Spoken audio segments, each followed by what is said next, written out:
sultry sounds of Diet Coke. No, Ben, that's champagne for the new year. All right, we're at our annual Infinite Library holiday party. Black tie event, invitation only. And you, listener, congratulations, you've been invited once more. You've made it in. The bouncer said, come on in. I don't know. I thought I had a joke there. I did not. He didn't even shake you down. He didn't ask if you'd read any good stuff this year. And if you said no, you couldn't get in. He said, you're in. So Purely ocular pat down. Yeah. And so here we are. We're lounging by the fire. We've got champagne, lots of Diet Coke. No food this year, interestingly enough. But yeah, Ben and I are both a little fooded out at the moment. But, you know, that's not what we're here. We're here to talk what we've read this year. Yeah, we're here to talk the true sustenance, the sustenance of the soul. That's right, literature. And I thought I'd ask you a question, John, because I was reflecting on doing our year-end reviews, which I really like doing these, and I like talking about stuff we've read, not for the podcast. But it made me wonder, and I feel like a lot of people have been talking about this online this year, what is the qualitative difference between reading with other people and reading for yourself? And I thought it'd be worth talking about because I think every time we do this, we're sort of affirming that reading for yourself is just as important as reading in a group for the podcast, you know, talking with our listeners.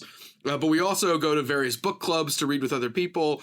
And me thinking about this was also brought upon a William Gass quote. John, I believe you referred to Gass as one of the Jabba the Hutts of literature, along with Harold Bloom. And Gass said, I don't think literature is meant to be talked about. It's meant to be experienced, which is a typical Gass kind of like overstatement. But I was wondering what you think the difference is between doing like reading with other people versus reading for yourself. Is there a big difference? I mean, there must be because we're talking about it, but what do you think that importance is? The importance of reading for yourself as well as maybe reading with other people? Yeah, I mean, to kind of append on the Gass quote and to bring in, yes, another of the great Jabba the Hutts of the literary world, Mr. Harold Bloom, patrons of the podcast, and How to Read and Why, you know, he likewise makes a pretty strong case for reading, you know, as a solitary activity. You know, it's something internal for the most part. So I think that for me, you know, I would say that it's been in the last like 3 or 4 years that I've kind of shifted from reading almost entirely for myself to between, getting involved with different kind of reading groups and doing this podcast, you know, a lot more of my reading shifting to what I'll call like social reading, for lack of a better term. You know, I do think that there is genuinely like a friction that enters into your experience of a work when you know you're going to be reading and discussing with other people. I don't think that's bad. I think that's a productive friction for the most part. Yeah, definitely. But it definitely has, like, I definitely feel like my reading habits have shifted a bit in terms of kind of what books I'm gravitating to on my own.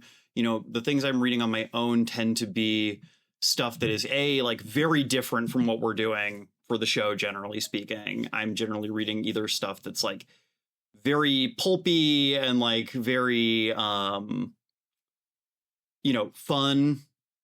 Not to say the books we discuss in the show aren't fun, but, you know, I'm reading stuff that's maybe a little bit lighter in kind of its content or its style, or I'm reading stuff that is like ill-suited to, you know, the kind of reading we're doing here, or the reading that I'm doing with other groups. So, you know, like on my list this year, I have a short story collection. I know we don't do those very frequently. I have a biography. You know, that's something we really haven't touched much with the podcast. So maybe that'd be something interesting to do at some point.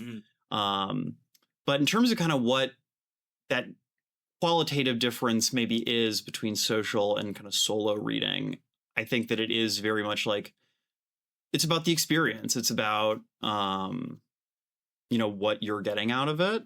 Yeah. Obviously that's like a hack, or that's a vague point to make, but, you know, I find when I'm reading for myself now, it's either stuff that I'm reading because I want to have like a very particular experience, usually somewhat escapist experience, or I want like a very like heavy solo experience of reading something like philosophical or academic that maybe isn't suited to this.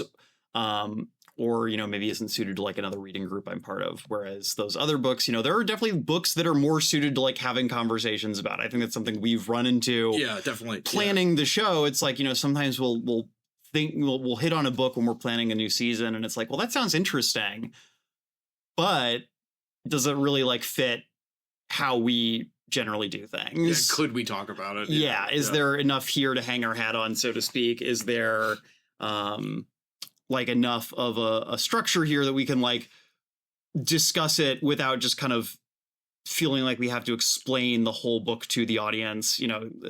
We try to avoid just doing summary here. We want to talk about ideas, but that is hard because we do kind of plan each episode with the assumption that most of our audience probably has not read the book ahead of time. Right. Yeah. Which is a tricky balance, but I think that shapes kind of the choices we make in terms of what we read. Does that answer your question? Yeah, totally. And I think that does a good job of covering like why you would want to read something with someone else versus solo.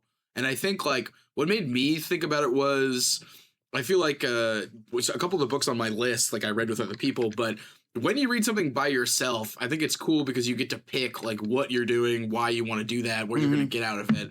And when you're with other people, I think there's kind of a communal aspect that can be really good because I know we've talked about like, I know I talked about on the Pynchon episode with TJ, like nobody would read any Pynchon when I was reading it. So I just had all these like, weird ideas in my head. And then I would like look up blogs online and just like read those. And like, so I think like there's an interesting, like, I think a friction is a good word. I think there's a tension between the two ways of reading. And I know like you've probably had the experience of being in a grad class and like somebody says something dumb about something you like. And you're like, do I attack this person or I don't want to disturb this communal experience we're having by saying, like, I think your interpretation of the book is wrong. So, but again, that can be interesting if you want to go that line. But me being someone of a people pleaser, I usually don't say anything in those situations.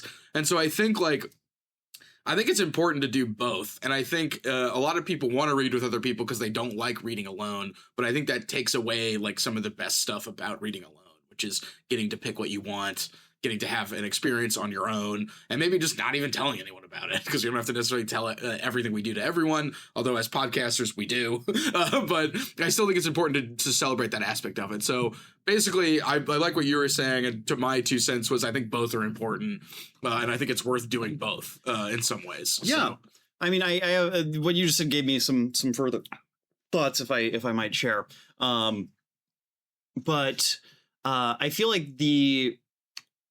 again, there's benefits and trade-offs to both ways of doing things, obviously, like anything in life. But I think that the reason why one of the real foibles of group reading, I think, is the fact that it by necessity, like it structures your reading for you. Right. Yeah, definitely. And this is true whether it's a class, a book club, reading circle. You are suddenly like on a schedule, or a podcast for that matter. Right, like there are definitely books for the show that if I had been reading them by myself, I maybe would have taken a lot longer to read them. Like I still think about the first year we did the show, reading Middlemarch in, like the course of a little over 2 weeks. And the fact that, like, if I were to go back and reread that now, like, I would luxuriate in that text. Like, I would really take my time. Yeah. In a way that, when you're on a schedule and you are trying to be consistent the way we try to be consistent with, the release schedule for the show, you can't always do that. And I've been in classes where it's like, I'm loving a book we're reading, but it's like, oh, I hit the, like, we're supposed to read up to chapter 7 for class Tuesday. And then, next Tuesday is chapters 7 to 14. And it's like, oh, I actually probably should stop. Yeah, exactly. Because I don't want to like not read this again for a week. And then like, by the time it's time to discuss 7 through 14, I've forgotten like stuff I noticed, or like I have insights on that first section from reading further, and now I don't feel like I can share those because, I don't want to like hop skip over the rest of the book. And that can be its own frustration. Yeah. Being able to read at your own pace is luxury, but I think that a lot of people, especially today, that structure can feel like a benefit, especially when if you're kind of coming back to literature after, like a lot of us do, taking some time away because of all the distractions of modern life, and you're trying to kind of rebuild a habit of reading. Yeah, definitely. That structure can be really helpful. There can also be times where it is a frustration. So yeah, I mean, like anything in life, there's no right or wrong or good or bad. It's just different experiences. Yeah, and ones that you can use to get back into reading or to read how you want to. So, yeah, I don't know, that Gas Coast got me thinking about it, which is why I wanted to ask you. And then also, there was like a piece in the New York Times, I think, about how great like reading groups are, but it was framed under the consensus of reading groups for difficult books, which I thought was interesting. And the idea of the solidarity thing helped in that case, is what the author was arguing. So yeah, I mean, it's something where, I said that there are books I'd take slower if I was reading them on my own, versus reading them over the show. There are also books I've read for book clubs and things that if I hadn't been in that group, I might not have actually finished them. Right, exactly. Ben, I know kind of one of our pieces of show lore, we read through The Dream of the Red Chamber the year before we started this podcast. Yeah. That's a book where if I had just kind of set out to do that all alone that first time, despite it being one of the, crowning achievements of human literature, I think is safe to say, it's my version of it is in like 8 volumes. Right, yeah. And it's, they're all like 400 plus pages. That's a tall order, like when you're totally self-motivated. And like a lot of strange things happen in that book, which is worth it to talk about. It's like, yeah. It's like, why is he enlightened now? Like, why? Oh, he's an asshole. Like, yeah. So, and I think that, the other thing I guess just kind of as a closing thought here, I know that this show basically started out of what was more or less a book club of 2. Yeah. So I think that something I would actually maybe give to our listeners is a potential kind of New Year's resolution, if you will, is like find a friend to read something with. You don't need to get like a whole group together, because that can definitely be, a challenge in and of itself, because you need to find space. You need to find, all agree on a book. I know, Ben, you've been in a book club before where that has been difficult. Yeah, hotly contested issue. Yeah, so. But yeah, reading with just one other person, whether that's a friend, a significant other, etc., that can be a really fruitful experience. That I think kind of gets a little lost, because by nature those are very like individual and like ephemeral groups. So you're not going to see like someone writing, a Facebook like meeting page for their one person reading group. Yeah, I need one person to read Dream of the Red Chamber. Apply within. Yeah, maybe if you still like classifieds. Well, yeah, I think that about sums it up. I think that's a good way to look at it, John, because I think you can split the difference there nicely. And if you want to explore the somewhat wilds of group organizing, you can, or just go solo. So yeah. Life's all about experiences. Well said. All right. Well, yeah, I guess we can move on to our list. Who wants to go first? I can go first. Okay. I do want to apologize to the listeners. My list is going to be a little strange this year. Long story short, I've just had a lot of like life changes this year that have unfortunately kind of put me in a position of having a little less time to read for my own pleasure. So there's going to be some unorthodox choices on my list. But, these are all like pieces of literature that I stand by and I think are fantastic. And I'm excited to share with you, but they might be a little bit on the lighter side. Then there's going to be some kind of interesting choices in terms of maybe the format for some of these. So, in fact, for my number 5 choice, I'm going to go in that way, even though I feel like we've established before that there's no particular order necessarily. Yeah, just the convenience of counting upward. Exactly. Yeah. Is the Buffalo Hunter Hunter by Stephen Graham Jones, which is a 2025 release, which I read via audiobook. Oh, cool. I feel like I've talked about this in the show. I am an occasional audiobook listener. Again, I tend to pick very particular types of books to do in audiobook format, usually things that are a little bit on the, again, kind of fluffier side, things that, like long, pulpy, epic fantasy novels that would, maybe don't have a ton of literary merit, but hey, the audiobook is like 25 hours and it's a great thing to kill time while I'm at work or I'm driving, something like that. Buffalo Hunter is not that. So this is a book I listened to earlier this year, largely because Stephen Graham Jones is an author who I have read a bit by. Ben, if you're not familiar, he is a contemporary horror author of Native American extraction. And he writes really interesting and a lot of times actually very formally experimental horror fiction. Cool. In fact, I read another book of his, Demon Theory, just finished it this week, actually, which is a novel written in the form of 3 screenplays. Oh, cool. That's awesome. Yeah, I didn't like it quite as much as this one, but there's even some interesting kind of formal stuff happening here. This is an epistolary novel.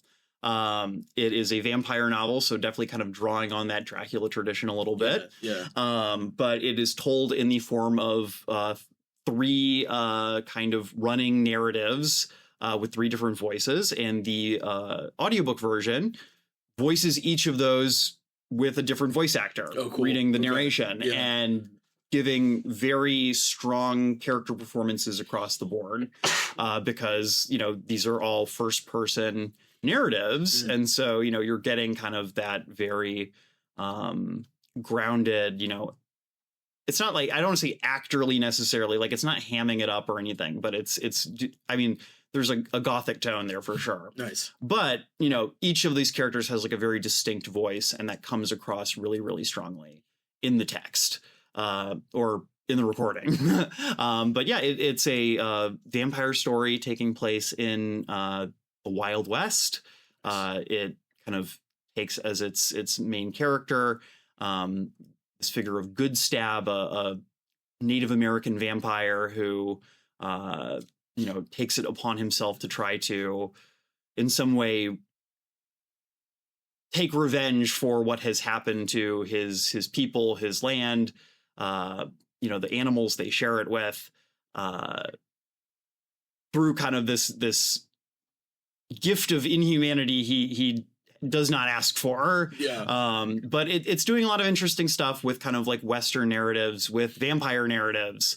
It's a book that asks a lot of questions about what does it mean to be human? What does it mean for human beings to act so inhumanly to one another? What, happens when you embrace violence as a means to try to rectify evils that have been done to you? And Stephen Graham Jones is an immensely talented, thoughtful guy. So while I'd say this is one of his probably pulpier and more crowd pleasing works, this is definitely one where if someone asked me where to start with Stephen Graham Jones, this is this feels like a safe bet. Maybe I wouldn't recommend a Demon Theory to them, but this I can recommend easily. This is a crowd pleaser, great little horror novel.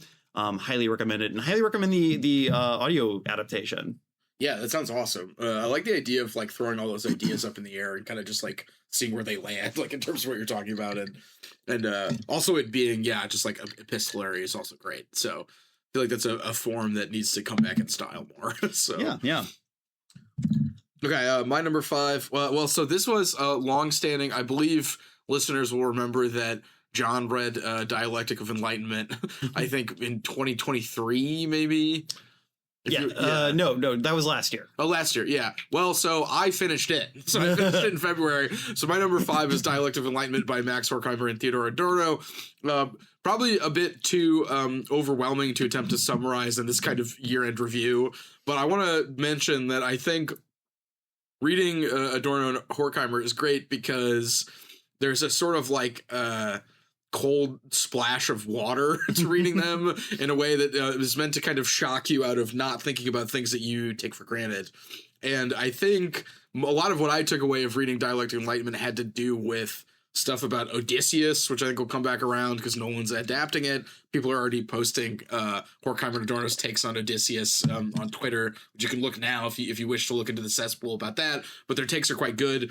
And also, there's a lot in Dialectic of Enlightenment about the, I think, middle class structure of self-avowal, like the idea that you are not, you won't get the stuff that you're ostensibly working so hard to get, and you work so hard, but you don't enjoy the fruits of your middle class position. And they really trace that structure through a lot of interesting frameworks. And it also made me think a lot of when we read the history of the novel, because self-avowal was a big part of, I believe it's Clarissa, where these characters are discussing their innermost intimate feelings, but they don't even realize like that they're talking past each other. And that's like the dramatic irony of that book. And that made me again just think about how like Adorno and Horkheimer are able to look at the way things work in these capitalist structures and sort of trace them through a bunch of like various other things.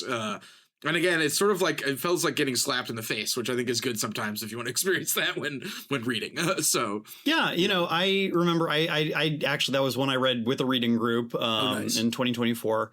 That was a book that, you know, a lot of people in that group kind of came away from feeling very kind of dour after, which is an understandable reaction. I remember feeling like surprisingly refreshed by it.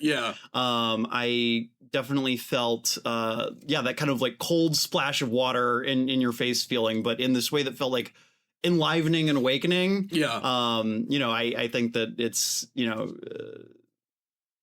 it's a book that has like a lot of dour content, but I don't think that it is a book that traps us, if that makes sense. Exactly. I think that it's pointing to the way that these things are, you know, these structures we find ourselves in are contingent. And I found myself thinking a lot about the Situationists as I read it. I know they weren't like direct, you know, comrades, so to speak. But, you know, I just always think about, under the paving stones, the beach. Right.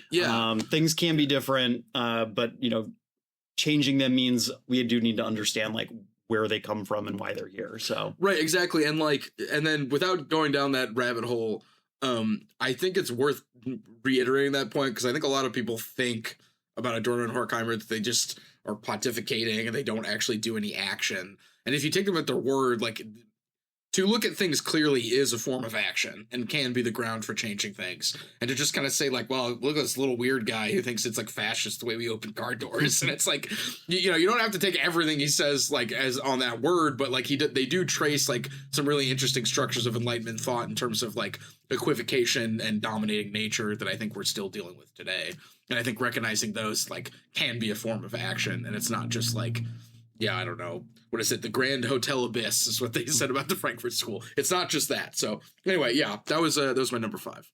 Excellent. Well, in number 4, I'm going to bring a little more horror into the mix. I read Laird Barron's new short story collection, Not a Speck of Light. Nice. Let me tell you.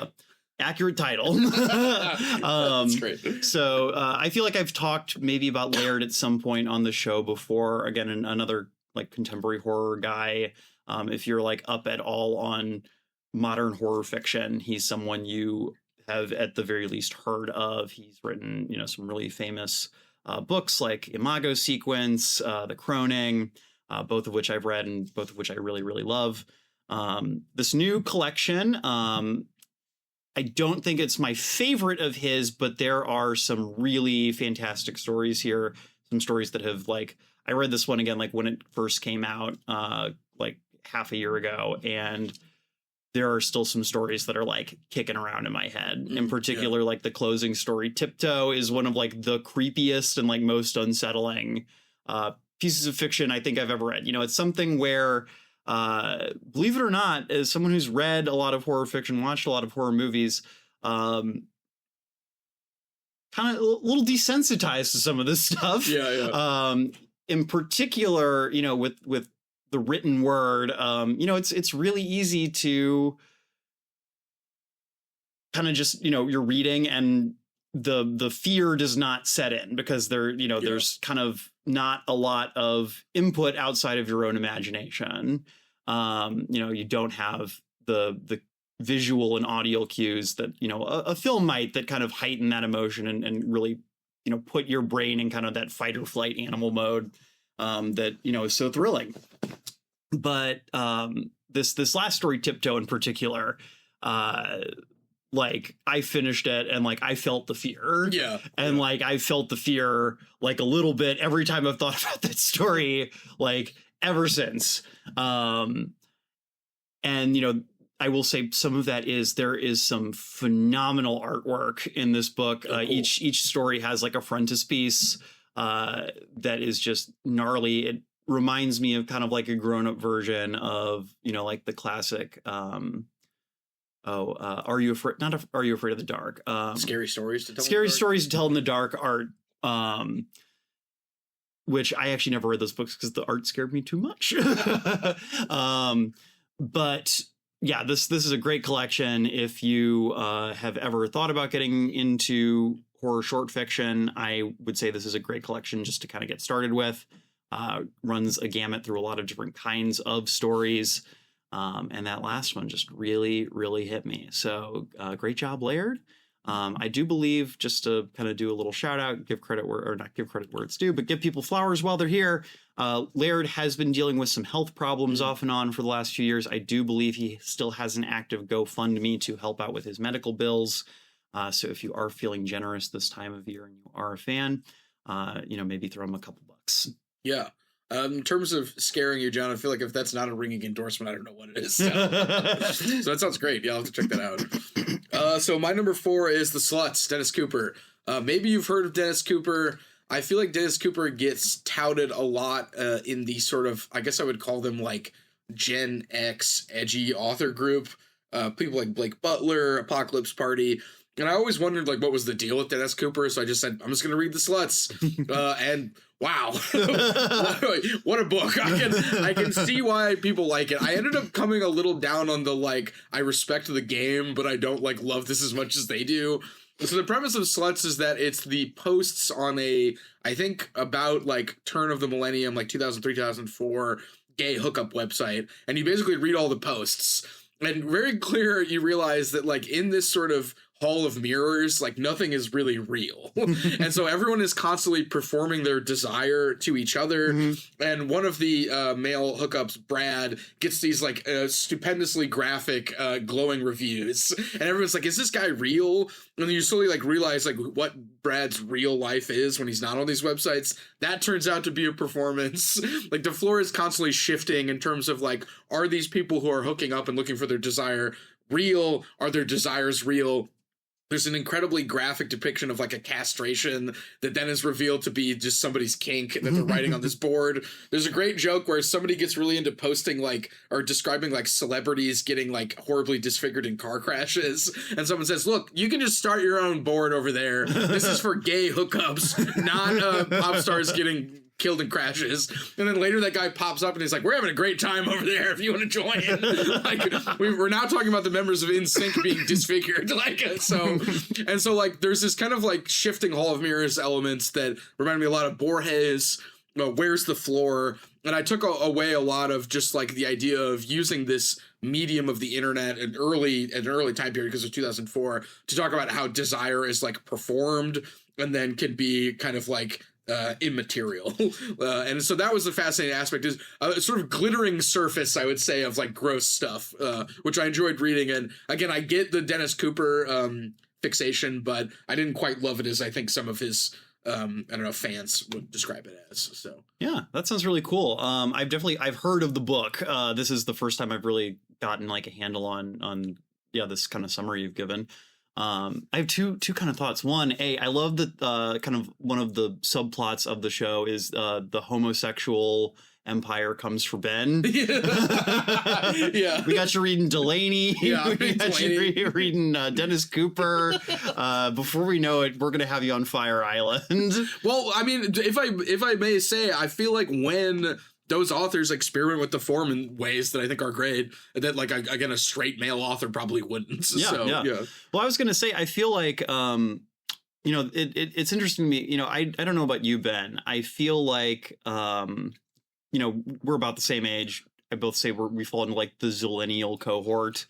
You know, form culture is, like, this thing that I'm aware of, but, like, for me, it was always kind of this, like, thing where it's like I would search something and I'd find, like, a forum post from, like, years ago Yeah. covering it. Like these, by the time I was really like active on the internet, a lot of these places were like already kind of like crystallized in amber. Yeah. You know, or you know, I wasn't, you know, if they were still active, I was just lurking, like I was not participating. And so there is something about that, like that form that feels very I don't quite know what the word I'm looking for is, but there's something kind of like arcane about it. Like there's something that feels like not quite, I don't want to say sinister exactly, but just strange. And it just feels like this thing that like, I know what it is, but I don't have, I never participated in it myself. Like I don't actually know how it felt to be in those spaces, but I feel like I can imagine what it felt like to be in those spaces. Yeah, like the ongoing story of who Brad is. Is he as good as his reviews imply? Yeah. You know, and it's like, even beyond like a hookup form, but just like any kind of form. It's like, this is just like a kind of outmoded technology at this point. And one that people, you know, are kind of oddly nostalgic about. Yeah, so I wonder if, you know, I don't know when this book kind of had its heyday. I assume kind of closer to the zenith of the form is kind of a cultural phenomenon. But, you know, it's weird. People don't really talk about forms the way, you know, people talk about blogs all the time. Right, like, oh, I miss blogging. I miss like the glory days of the blogging atmosphere, you know. I feel like that's something people like have publicly mourned. But I feel like people don't have kind of the same thoughts about forums. Maybe that's because they were much more niche, kind of just by their nature. But yeah, an interesting form and something I would love to see other works kind of take a crack at exploring. Well, and I feel like this book in particular was a clear influence on like B.R. Yeager. Yeah. And like Amigdastropolis, you know, him just like digging into like, I guess it would have been like deep web forums for research for that 4chan. book. Yeah, 4chan. And then like that shows up a little bit in negative space, but in like I guess a more tangential way. It's like I want to keep talking about this, the way of people communicating. But yeah, I don't know. I enjoyed looking at that. And I'm also just fascinated in 2004 as a year of like internet infiltrating more of everyday life. And I feel like Sluts coming out then speaks to that too. Yeah, so, for sure. All right. Well, my number, my number 3, so this is my second like unorthodox format choice. Is Kill 6 Billion Demons by Tom Parkinson Morgan, which for those uninitiated is a webcomic. It has been running since 2013. Oh wow. Okay. Tom Parkinson Morgan is a visual artist and RPG designer as well. Someone I've been a fan of for a long time for his art. I've never actually gotten the chance to play any of the games he's worked on, but they all look very fun. He did Lancer, which is a really cool mecha RPG. He just put out a game last year called Kane, which is kind of an anime influenced, like Persona meets like, I've lost my train of thought here. But it's kind of like a exorcism, like demon hunter in like contemporary settings, kind of RPG. Persona meets Jujutsu Kaisen. That's what I'll say. He's done a game called Malagast, which is like a war game about necromancers fighting in like a hell city. That's sick. That's one I definitely feel like we should track down a way to play sometime, Ben. Yeah. Because that seems fun and we don't have to do a whole thing. But Kill 6 Billion Demons is kind of, I think, the first thing he got big for. Like I said, it started in 2013. It's still ongoing, though I believe it has entered its final arc. And I can understand how it took so long because the artwork in this is both incredibly cool and beautiful and gross and interesting, and also like insanely well detailed in a way that, you know, someone who's spent the last, you know, handful of years getting more into contemporary, like mainstream comics, you know, you really just would not even see in like a DC or Marvel type of work, you know, in the same way, because the timetables are different. You know, I know that Tom has had to take multiple like long hiatuses working on this because it is so demanding. And you know, webcomics are an interesting genre, and I think actually, you know, in this way, very literary in the way maybe I sometimes think about literature, and that it's the product of one mind. Yeah. You know, like episodic too. Yeah. episodic, but I think in terms of like, you know, you know, you think of comics from like a DC or a Marvel, you know, the writers, the inkers, you know, they're separate teams kind of doing different parts. And like a film, you know, when those things mesh together, it creates something greater than the sum of those parts. Yeah. Webcomics typically, I'm sure there are plenty of exceptions here, but, you know, when I think of a webcomic, when I think of webcomics I've read, because I used to read a lot of webcomics back in the day, you know, they tend to be the products of one mind, or like maybe a pair of people working together, and they're doing the writing and the artwork themselves. Right. Yeah. You know, maybe getting input from other people here and there, but overall, you know, it's very individual, in the same way that a novel tends to be, you know, yes, there's an editor, but for the most part, like it is the product of one person's labor. Yeah. And maybe that's me getting a little romantic, but I'm allowed to do that. It's my podcast. But Kill 6 Billion Demons is amazing. I like read through the whole thing over the course of like a handful of days. It's substantial. Like I don't want to make it sound like it's short. It's like I think like 600 plus pages at this point of artwork, but it's just that good. Yeah. Like it hits like it feels like it's this distillation of like everything I grew up loving in like anime and epic fantasy stories, but with a lot of like interesting more interesting like philosophical and like ethical content. It's a story that is asking a lot of questions about like the use of power, and you know, who should have power and how should power be used? Should anyone have power? What is like the nature of violence? There's a lot of stuff, you know, you can tell Tom is very clearly like well read in terms of like religious and philosophical thought. There's a ton of stuff here that's clearly drawing on Buddhist and Hindu, not just ideas, but, you know, stories and mythology in very interesting ways. That's also very present in the artwork. There's a ton of, you know, people, you know, gods with like 10 arms and crazy poses, and, you know, multi-faced monsters that are breathing fire.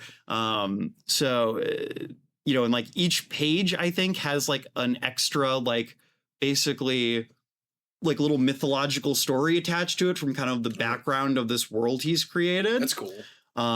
So yeah, just kind of as a way, just a little summary, you know, it's the story of like a girl from our world who gets brought into the Red City at the heart of the universe, where it turns out our world is just like some backwater. Yeah. The rest of the world, the rest of the universe is like part of this world, like gigantic divine edifice that has since been abandoned. The gods have all died. Wow. Okay. And so there are currently 7 hegemons who each control like 1/7 of the 777,777 worlds that compose the multiverse. Wow. Okay. And it turns out through kind of a quirk of fate that I have not quite gotten to there. I don't know what the twist is yet. Or I'm not going to spoil it. The key of the old king has been gifted to this ordinary 23-year-old woman. Nice. And she has to somehow learn to deal with that. Yeah. Yeah. So it's fantastic. Highly recommended. And yeah, webcomics are literature. Fuck you, fight me. Yeah. Yeah. The idea of the crumbling edifice with the gods are dead sounds great. That reminds me very like from Softy. Yeah. So there's definitely some DNA there. I mean, given when it came out, like it almost feels a little surprising how from Softy it feels, because that wasn't quite like a developed aesthetic yet. Yeah. Like the crumbling world with the like. Yeah. That's cool. Yeah. I'll have to check that out. Sounds great. I also used to read more webcomics now that I think. Well, you know, things are different back when you're like a child and you have to be like, I'm bored, but I can't spend any money. Oh, here's this comic strip that's free. I guess I'll read Penny Arcade. Did you ever read Subnormality? Now that it gets a joke as the Mucho Texto one. Mm-hmm. Yeah, they had some good stuff. I don't think I've reread it in a while, but I feel like everyone likes to clown on Subnormality now for being Mucho Texto. Because they had just so much writing. But yeah. XKCD, remember that one? Those some good bits. Yeah. Okay, so my number 3 is Pitch Dark, Renata Adler. I really like Renata Adler. I feel like she's the only person that reminds me of Gertrude Stein without doing her own while doing her own thing. Mm-hmm. And it's interesting in Pitch Dark. I think a lot of people say Pitch Dark is better than Speedboat, which was I think on my list last year, maybe. It was. And what I liked about Speedboat was that it felt like looking at your phone, which is a weird thing to say about a book from 1977. But there's this kind of like blind item newspaper, like paragraph element to that book, which I think we could say like supersizes in Pitch Dark by actually having an emotional story. And so the story is about the speaker. Basically she's dating a married man for like 7 years, and then the married man just breaks up with her, and she was basically like, what was I doing that whole time? Like, why did he never take a vacation with me? Why was I putting up with this? And there's a bit in that book where she takes this like weird paranoid trip through Ireland, and like it comes across as like a little xenophobic at times, but I think it's clear that she's like not processing this breakup well. But there's a great part in Pitch Dark where she basically says, like, a lot of people say that my writing is like Gertrude Stein. Well, it's not. And I felt like personally called out by that. But to me, the best thing about Renata Adler is that she writes really good sentences and she makes you want to keep reading them. And I think she's very attentive to like the cadence of certain sentences. And there's one sentence in particular from Pitch Dark, which I believe it is, did I throw the most important thing by accident away? And the idea that you would put the clause by accident at the end almost makes it feel like that's the accident itself. Because it's not, did I throw by mistake, by accident, the most important thing away? It's, did I throw away the most important thing by accident away? Mm-hmm. And I think that placement to me is trying to make the sentence do the thing that is being talked about, which I think she does in almost every sentence. I would say every sentence.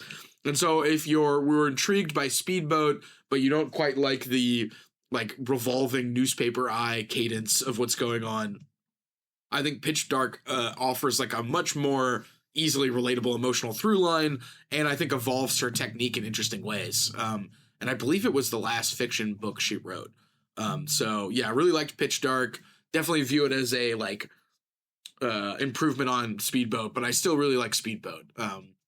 So yeah, I don't know. Renata Adler's great. Really makes you think about sentences, which are again what reading is all about in some ways. So love it. You bought me a copy of Speedboat as a Christmas gift last year that I have yet to crack open yet, so I feel like I need to do that.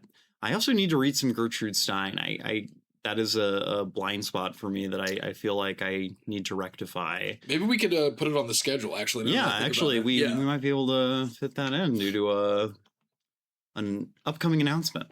We'll get to that. But anyway, I don't feel like I have a ton more to say on this one, just because I feel like I don't have like a great grasp on even kind of like your reference points here. But it sounds really interesting.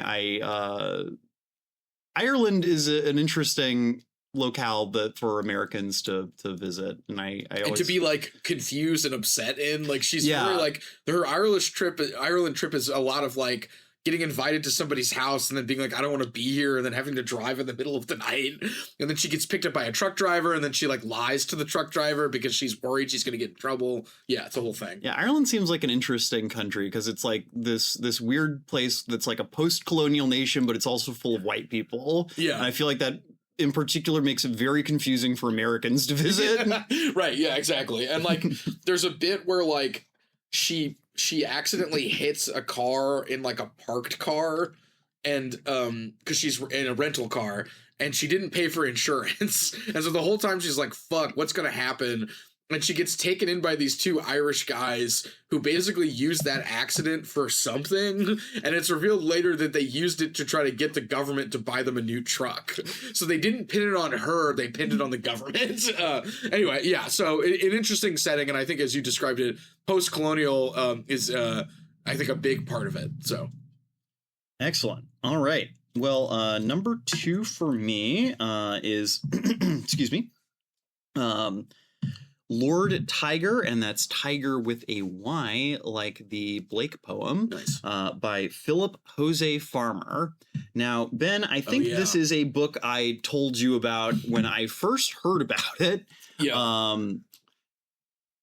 This is a book where I heard someone talking about it on a podcast, and unfortunately, the podcast itself has vanished from my mind. If I remember which one I heard it on, I will make sure to put that in the show notes. So I apologize to whoever did bring this up on this podcast that I have since forgotten. I heard they gave like a 2-sentence description of this book. I immediately dropped everything else I was reading to get a copy and read it. Just rushing out of the house. Yes. Like put my hat and coat on, and I was like, "Get me Lord Tiger!" Yeah. at my local booksellers. I'm kidding. I downloaded a PDF because Philip Jose Farmer is dead. Yes. So this book is, to me at least, fascinating. So have you ever heard of Philip Jose Farmer? I have. Yeah. So whether you told me about him, I looked him up on Wikipedia. So, yeah. He is a name that I was familiar with. You know, again, you spend enough time in genre spaces, you kind of like, you just hear these names, whether or not you actually like get around to reading their stuff. You've heard the name, you know, like the lineage. Yeah. Well, not even just lineage, just like, you know, there was that very like fertile time for science fiction, you know, in like the 50s, 60s, 70s, where there's just all these names, whether, you know, a lot of them are dead now. Right. But Philip Jose Farmer was always one of those to me. I knew he'd written like a series of books called like The River World, which I have not read, but are apparently interesting. But I found out he also was kind of an insane person.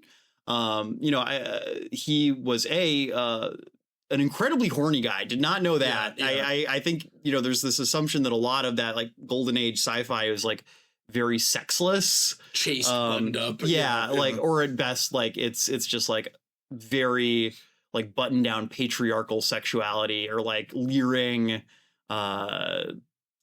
know, like, oh, look at the lady with her heaving bosoms. Yeah. But Philip Jose Farmer turns out groovy guy. You know, he apparently like wrote under like an erotic label for a lot of his fiction writing career.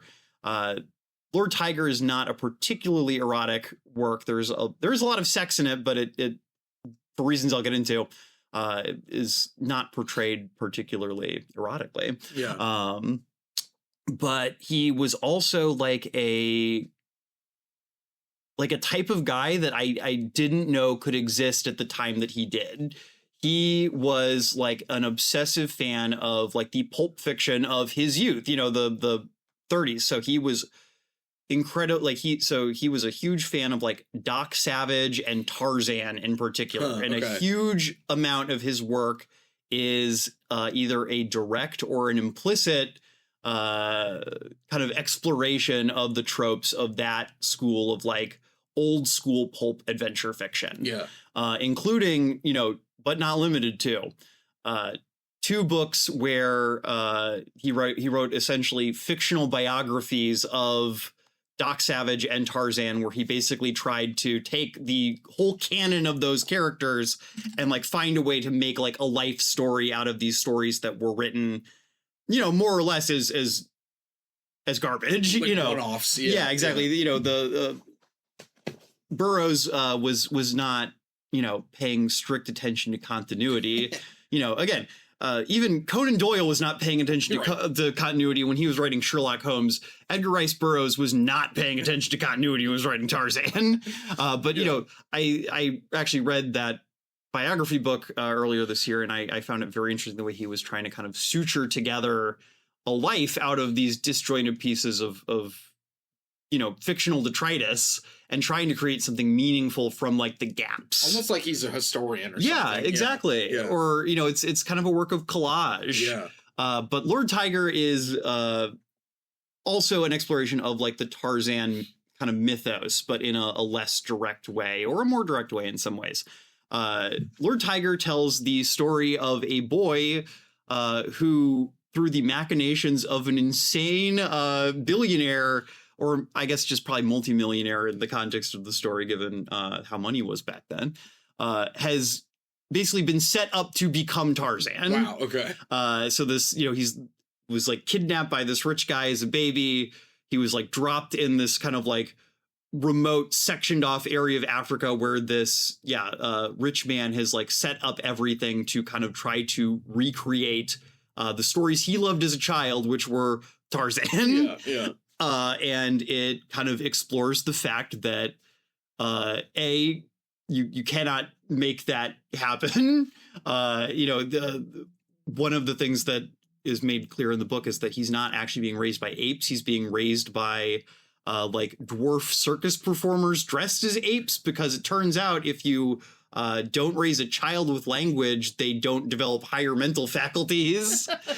Yeah, I always did think it was weird how Tarzan was just able to read by like moving letters around. Yeah, so almost like it's like a mathematics thing. Anyway, well, he's a genius. Right. Yeah. But kind of it's a book that's asking a lot of questions about why do we find certain narratives compelling? How do we cope with the fact that these ideas, these images, these stories that are so important to us are fake. Yeah. And like we, no matter how hard we try, no matter what resources we have at our disposal, like we cannot make them real. I was thinking about this book kind of a lot in the context of sort of where we are as a society right now. Yeah. Not to get too topical, but it's like, the insane rich people we have to deal with are not obsessed with Tarzan. They're obsessed with like Snow Crash or Neuroman. Like they want to make cyberpunk real for some reason, right? Yeah. But they again continue to fail to understand the fact that like, yeah, you can't just put a bunch of computer chips together and have like a functioning like mind come out of it to make The Culture by Ian Banks real. Or you can't like, again, people don't actually want to spend all their time in a virtual metaverse. People do not want to do that. And, the ways in which, these people's attempts to actualize the narratives that are important to them for whatever reason, even though they seem to have missed the point of most of these texts for one reason or another, right? Yeah. Continue to crash against like the rocks of reality, so to speak. Yeah. Yeah. But they continue to try, and we still have to kind of deal with like the reality of like what is real and like how do we I think there is something even if you don't have all that, there's definitely still something to be pondered over in terms of like there are stories that are important to me. There are stories that I feel like I should be able to live out in some way in my life, manifest, either just by wanting it hard enough or arranging my life in such a way that I get, the great love story or the great triumphs that we think we should have. And, what do you do with the fact that those are fundamentally artificial narrative constructions?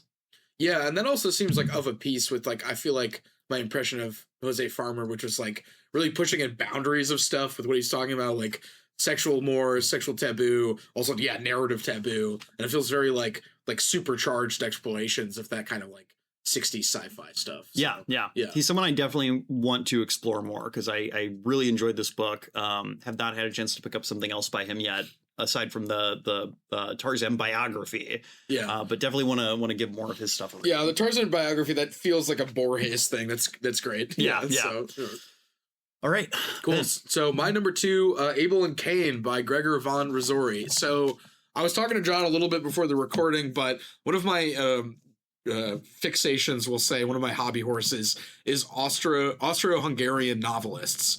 And I think one of the reasons that I got interested in them is a lot of Austro-Hungarian novelists from Vienna, from the ensuing territories, were really experimental, and I begin to wonder why that was. And if you read Gregor von Rosori, or at least Abel and Cain, I think it's because the state of Austro-Hungary, like before and after World War I, was really weird.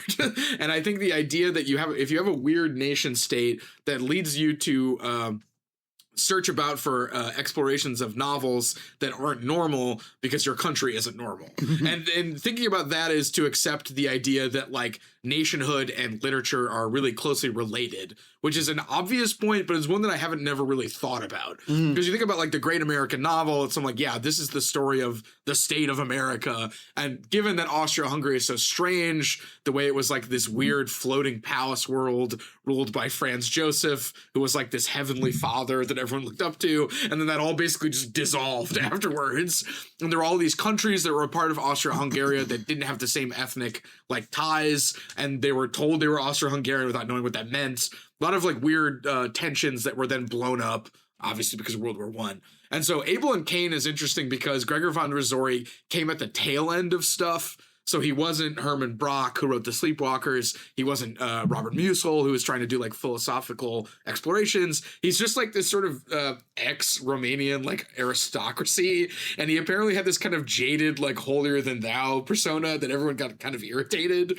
And it really comes out in Abel and Cain, where like he's talking about, I'm going to write the great modern novel, but I don't know how to do that. And I can't because I have no sense of identity. I have a, like, I think his passport is from like a different country than the one he's in. He's always flitting about Europe. He has some money, but not enough. And so he's attempting to write the great like modern novel, and it comes out as a series of conversations with his friends. And he's constantly realizing that he lets his friends die only to put them in his failed like novel project. And like it immediately hooked me when he's talking about his dad, and his dad was an aristocrat, and he's like, my dad was like a giant like male rooster. And he goes, no, that's not right. And he immediately like after describing this giant rooster just describes a huge spider, and he goes, that's my dad. Like, and like he's like spinning these stories out of like the way of this vanishing like aristocratic world. And there's some great stuff about being in Nuremberg immediately like after the Nuremberg trials, and like realizing that the entire like Europe is about to become Americanized after like the Holocaust. And like there's a lot of interesting reflections on like globalization too, from a kind of conservative perspective, as you would think, because he's like a jaded ex-aristocrat. But I don't know, it sort of scratched my itch for exploration in like Austro-Hungarian novels, because he's constantly interrupting the narrative. He's constantly going on these like weird philosophical digressions. And he has like 4 or 5 themes that he like works out like a prog rock album where it's like, you know, fake versus real, aristocrat versus like regular person, like the fading Europe versus like globalization. And he's constantly just like riffing in and out of them for like 800 pages. And like the best bit is at the end where he's like trying to sermonize his dead friend, and he speaks into a microphone at the funeral, and there's just feedback. Like he can't say anything about his dead friend, who is now a character in his never to be published novel. So I don't know, some great stuff, if a little bit exhausting at times, as it probably sounds. So no, that sounds really interesting. I out of everything you've mentioned so far that I haven't already read, like that feels like the one that sounds most appealing to me. You know, Austro-Hungary, yeah, weird place. Yeah, I kind of feel like there's a way in which like the world has kind of become Austro-Hungary. Yeah. Just this way that like, I don't know, we all feel like we're kind of part of the same polity because of the internet, like the way that we all have like access to all these different cultures in this way that like we kind of feel like we understand them, but like not entirely. Like there's still some separation, but there also feels like this way in which like, well, I should be able to become Chinese if I try hard enough. Right. And like there's all this kind of like real resentment that's underneath that. Yeah, Or like not maybe resentment, but like a friction. Yeah. But you know but there's all this access as well, and the friction between that is fascinating. So I don't have like a fully developed thought there, but fascinating time and place. I'm reading the Sleepwalkers next coming year, so I'm gonna like hopefully complete the Austro-Hungarian trilogy. So it'll be great. But. All right. Well, actually, my book, my number one for this year, kind of touches on a similar vein, albeit in a non-fictional. Or I guess the way you're making this sound, it's kind of working in memoir as well. So, nice. Well, no, your book sounds like it kind of is. My book is not a memoir. It is a biography. It is Peter Gay's Freud, A Life for Our Time. Nice. Believe it or not. This is a book that I read over the course of like 2 months over the course of like the spring of this year. It was kind of like my big project book. Like, this is a massive tome. It's like, I don't even, like 800 pages or something. Yeah. Peter Gay, I know I've brought him up on the podcast before, particularly like our Tolkien episode. I know I mentioned him and some reading I'd been doing of his work. I read the first volume of The Bourgeois Century this year. I read his book on Weimar culture last year. A phenomenal scholar, someone who I think makes, the academic work, it's not quite written at like a popular level, but it feels as close to like that way of writing. Like it's so readable.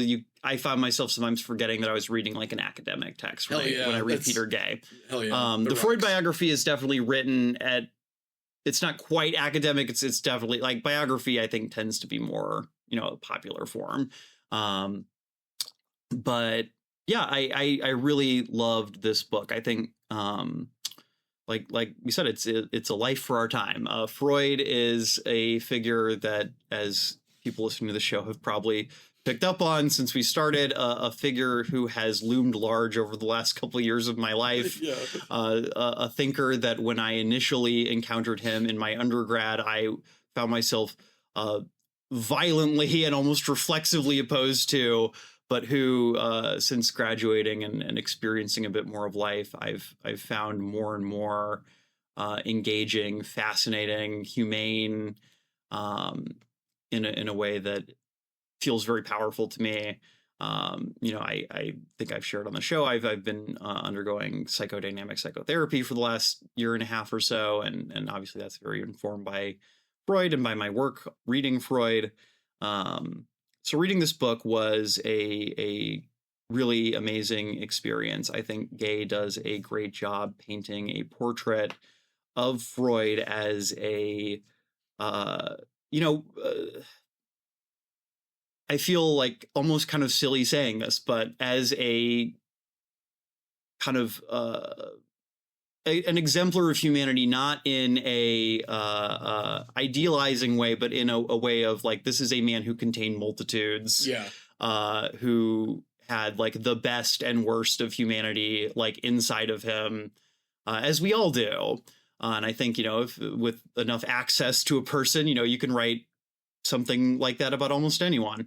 But Gay does a really phenomenal job showing the way that Freud was a man who did amazing work, who, I think founded, a way of looking at the world of science, a technique that has changed the world, for some ways for the better, for some ways for the worse. Yeah. Psychoanalysis did change the world and continues to change the world, whether, in and of itself or in its many, bastard offspring. Yeah. But Freud was a fascinating, interesting man, a scientist, a critic, a philosopher, a loving husband, a good father, but a shitty mentor and a bad friend. And I think, I keep coming back to how much I love the subtitle, A Life for Our Time. This book was not written, this year. It wasn't written in the last several decades or handful of decades, several, maybe not, but it was definitely written pre-2000. Yeah. But, Freud was a man who lived through a time of enormous change, some of it good, much of it bad. Yeah. And when I think about the things in the book that struck me, it was the way in which kind of seeing this man who was, again, a towering intellect, having to deal with the foibles and pains of living in history. He grew up in the Austro-Hungarian Empire. Right. Yeah. World War I happens. Suddenly he's German. Then the Nazis arrive. Suddenly he has to flee to England, and that's where he dies. Yeah. Yeah. And, when he was born, that was not a trajectory anyone would have imagined for him or for anyone in his position. And I think that if there's something that the last year has solidified in my mind, it's just that history is an immensely strange and terrifying thing. And, we, like I said, we tell ourselves these stories about how our life should work or how the world should work. And the world does not conform to our expectations. It never does, whether that's for reasons that are human or otherwise. We just lived through a period of like Christmas and like subsequent 3 days where it was nearly 70 degrees here in Missouri. Yeah. And it has only just returned to normal December weather today. And I don't know how to feel about that. And this book makes me think about how I don't know what the future looks like. And I don't know that the book necessarily has lessons, but I took something out of it. Yeah, I also feel like that it sounds like, based on your description, the book does a good job of trying to present Freud in as many ways as possible. Mm-hmm. So he's not just like the weird old man or just like the guy who was in quotes wrong. and I think too, talking about Freud, I think people have that kind of knee-jerk reaction I've talked about in theory where like people don't like being told that the things that they think are true, and people have defensive reactions about that. So, and again, like I think Freud, the way you've described that book, is like one of those guys who is trying to like figure stuff out for people. And maybe he couldn't figure things out for himself, or maybe he tried and failed, but he was trying to like, again, explain things that weren't explainable. And I think that's an interesting group of people, like Carl Jung, other people in Vienna, Wittgenstein. Yeah, there should be like an Avengers Cinematic Universe movie made about Vienna and like how many interesting people were there at one time would be interesting. So I don't know, it sounds like a great book. Yeah, Freud, yes, he was sexist. He was also like the first doctor in human history who was like, what if we listen to women's problems? Right. Yeah. And people forget that. So, yeah. And like also being like, well, they're telling us all this stuff. What does that mean? Yeah. Yeah. Yeah. I mean, I think it's I think that, if there's again, kind of another sub theme to the show, it's the way that, throughout, maybe not sub theme of the show. Maybe that's not the right way to put it. But I think something you and I are both interested in is the way that like, oh yeah, there was like a point in time where like all of a sudden people started actually thinking about things everyone just took for granted for right. centuries. Exactly. Yeah. What happened when they did that? Yeah. I don't know. Maybe cut that part. I feel like they didn't quite get my thought out there. Whatever. Anyway. Moving on. So I guess my number one. Yes. Lonesome Dove, Larry McMurtry. Yes, right. Folks, it's the year of Lonesome Dove, 2025. I was in speaking of which I opened the show, I was in a reading group for this. There's a bunch of guys. One of the best guy books. It is, in fact, a book about, one, hanging out with the guys is great. Two, maybe you should hang out with some women sometime. Otherwise, you will end up in hell. So, well, I mean, it's not quite hell. Basically, this is a great book because it's a extremely episodic, extremely picaresque, rambling Western. And it's supposed to be about how revisionist Western, but as I talk to people in my group, it gets too into how great it is hanging out with the guys on the cattle trail. And so the book has this fascinating split feeling to me where we just want to keep hanging out with all the dudes on the cattle trail, but the book takes pains to show us this was a pointless enterprise. People died pointlessly, and they often didn't hang out with women when women are often more interesting than men. And the author himself was apparently a bit of a womanizer. He had multiple female friends that he kept up like long correspondences with, even though he basically just lived in Texas and was just like hoarding books. Like he said, like he was raised in a cattle family, but he's like, my family used to herd cattle. I now herd books, is what he said. And so a really interesting man, wrote a ton of stuff. And he wrote Lonesome Dove in a way to me that suggests that he had like all of this backstory, which he didn't. And then when it did so well, he's like, I guess I'll just write the backstory that I was like implying. Like, I can't think of a book where it's the first book in a story and a character walks in who's known as Blue Duck. He is a like extremely desperate and dangerous Comanche desperado. And everybody goes, that's Blue Duck. Remember Blue Duck? And I was like, was there a book before this? And like, it turns out there wasn't. So either he had like a story planned and was implying it, or that's just the way he wrote. And apparently like it was a screenplay that he then turned into a novel. So it has this like really rambling episodic feeling, but It's a great book about like doing the cattle trail from Texas to Montana and what that like costs, as well as like what are like good male role models. It's like another theme of the book. And it turns out, like, to me, my favorite section is like after it does this cattle trail, one of the guys meets up with his ex-wife, and the book then becomes basically like a romance book where it's like everyone's staying at this house is into the person they're not allowed to be with. And this is again after like 700 pages of like cattle talk, and like taking the cattle. So anyway, great stuff, great thing to read with people. Had a really like rambly episodic feel that reminded me of Lord of the Rings because we did that this year, and I had like a big brained take on it that it was a Lord of the Rings book secretly, which I don't think is really true, but it's fun to think about. So I don't know, a great pleasurable yarn, I guess, in the vein of like Don Quixote or something, but more like 80s revisionist Western. So interesting. Yeah, sounds cool. This is a little tangential, but you bring up Lord of the Rings makes me think, D&D, the hidden sauce of D&D is the fact that like is the Western. Yeah. It's taking Tolkien and like making the Fellowship do like the Western. Well, and like they basically like assemble a crew and then people die. Yeah. So as they're doing the thing. So yeah. Yeah. No, it's not, I mean, I'm also getting like Moby Dick vibes from what you're describing a little bit. Especially in the kind of like, why are we doing this kind of yeah. I feel like when we read Moby Dick like 2 years ago, that was the thing that like always stuck out to me. It's like, they don't have to be doing this. Well, they could just not do this. Right. They could. Yeah. And that question gets raised multiple times over the course of Lens of Dove. Also, one thing I did want to bring up that I mentioned was like, apparently it's having a moment on TikTok.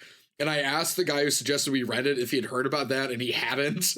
But apparently, like, a lot of people like talking about Lonesome Dove on TikTok. I think because it's being presented as, like, a good book for men. Like, it seems like everyone is saying, like, Lonesome Dove is a good book for men to read, and that's why people are reading it. I don't really like taking that angle on it, but there is some interesting things about, like, gender dynamics in Lonesome Dove that I think are just Larry McMurtry's preoccupations, rather than, like, I'm making a point, so, but, yeah. My New Year's resolution in 2026, never bring up reading for moral improvement. It doesn't work. We've been trying to do it since like Plato, and it hasn't worked once. If only we read the good books, then nothing bad would happen. Yeah. Yeah, not a good line of inquiry. So.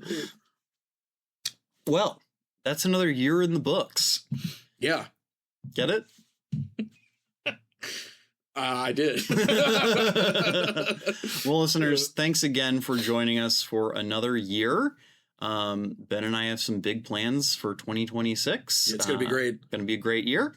As always, you know where to find us. Blue Sky, YouTube, all that good stuff.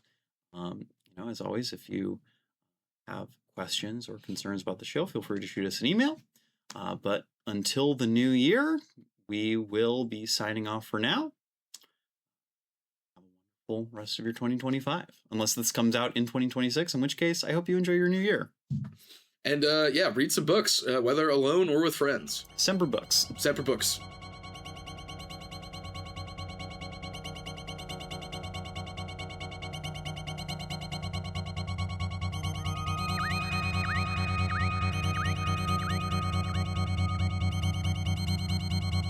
Thank you for listening to The Infinite Library. If you liked our show, we hope you'll subscribe and leave us a review on Spotify, Apple Podcasts, or the podcast app of your choice. It helps us a lot. If you want to follow us on social media, we can be found on Twitter, Instagram, and Blue Sky at Infinite Library Pod. If you'd like to contact our team directly with episode ideas or feedback, you can email us at infinitelibrarypod@gmail.com. Our intro music is by Amos Legend in the Forest of Mayhem. Our outro music is by DJ Daggy Diggs, and our logo was created by Lars Noir.